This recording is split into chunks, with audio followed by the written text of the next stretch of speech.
کبھی بھی دنیاداروں سے امیدیں وابستہ نہ کریں۔ ایک بات سنیں بڑی شاندار، امام غزالی نے لکھی ہے۔ امام غزالی فرماتے ہیں کہ ہارون رشید نہ حج کر کے واپس آیا بغداد میں، تو کونے میں حضرت بہلول دانا بیٹھے تھے، رش بہت تھا، مجمع بڑا تھا۔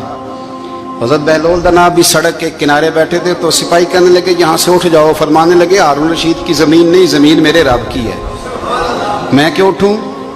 وہ قریب سے گزرا تو سلام لی، تو آپ نے اس کا پروٹوکول دیکھا تو فرمانے لگے ہارون رشید تجھ سے تگڑے تگڑے موٹے موٹے پروٹوکول میں نے لوگوں کے دیکھے ہیں، اور یہ جو تیرے دائیں بائیں آج تیرے نعرے لگا رہے ہیں یہ پہلے ان لوگوں کے نعرے لگایا کرتے تھے، اور تھوڑا وقت گزرنے دے، جو تیرے بعد آئے گا نا یہ سارے پھر ان کے نعرے بھی لگائیں گے۔ تو جھوٹ کی دنیا میں زندہ ہے، ان سے تو نے امیدیں وابستہ کی ہیں، یہ کل اس کے نعرے لگائیں گے۔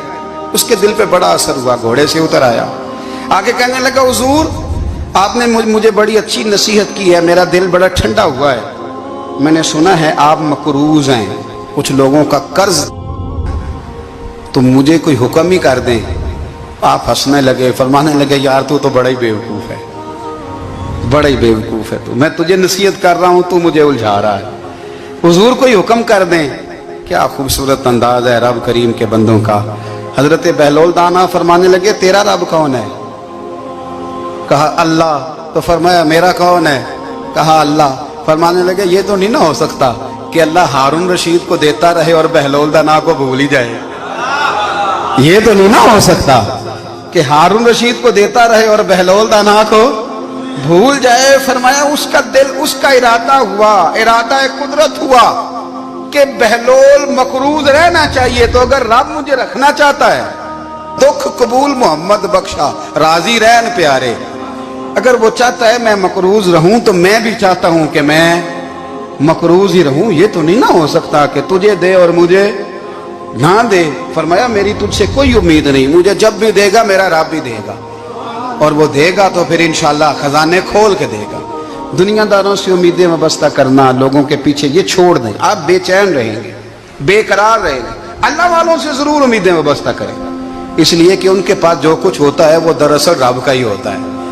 لیکن سیٹھوں سے، نوابوں سے، سیاستدانوں سے باز آ جائیں، ہماری بڑی امیدیں وابستہ ہیں۔ میں اکثر کہتا ہوں جتنے پھیرے نوکری کے لیے دنیا دار کے دروازے پہ لگائے ہیں نا، اس سے کم دفعہ مسجد میں نفل پڑے ہوتے تو رب اتنی بڑی مہربانی فرما دیتا۔ تیسری بات یہ یاد رکھیں، اگر سکون لینا چاہتے ہیں نا، اگر سکون لینا چاہتے ہو نا تو لوگوں کو ڈسکس کرنا بند کر دو۔ بہت ساری کمزوریاں ہمارے اندر ہوتی ہیں نا، پھر اللہ ہماری روزی تو نہیں نہ بند فرماتا، یہ تو نہیں کہتا کہ زمین سے نکل جاؤ۔ اگر یہی والا معاملہ ہو جو ہمارا ہے کہ شادی پہ اس نے میرے ساتھ برا سلوک کیا تھا، اب ساری زندگی بغض رکھنا ہے، اگر یہی معاملہ فرشتے اللہ کی بارگاہ میں کہیں کہ یا اللہ اس نے فلانے دن شراب پی تھی، اب اس کو زمین میں نہیں رہنے دینا، نظام زندگی چلے گا؟ تو اگر اللہ ہمیں معاف کرتا ہے تو ہم بندوں کو معاف کیوں نہیں کرتے؟ آپ یقین کریں اتنی لمبی عداوتیں، اتنا لمبا حسد، اتنا لمبا بغض، اتنا لمبا۔ حدیث میں نے پڑھی، میں حیران رہ گیا۔ میرے نبی کریم علیہ الصلوۃ والسلام نے فرمایا اپنی بیوی سے کبھی بغض نہ رکھنا، اگر اس کی ایک بات ناپسند ہو تو اسے چھوڑ کے وہ بات دیکھو جو تمہیں پسند ہے۔ میں اس حدیث کو پڑھ کے سوچنے لگا کہ کیا بیوی کا بھی بغض رکھتے ہیں لوگ؟ اب حضور نے کہا ہے تو اس کا مطلب ہے لوگ بیوی کا بغض بھی رکھتے ہیں۔ اب اس پر استدلال کر کے مجھے کہنا پڑے گا کہ سسرال والوں کا بغض بھی رکھتے ہیں، کہنا پڑے گا کہ بھائی کے سسرال والوں سے بھی بغض رکھتے۔ اس حدیث کی روشنی میں سمجھا کہ لوگ بھابھی کا بغض بھی بغض رکھتے ہیں، بغض، ورنہ عادتیں تو ہماری بھی کئی بری ہوتی ہیں۔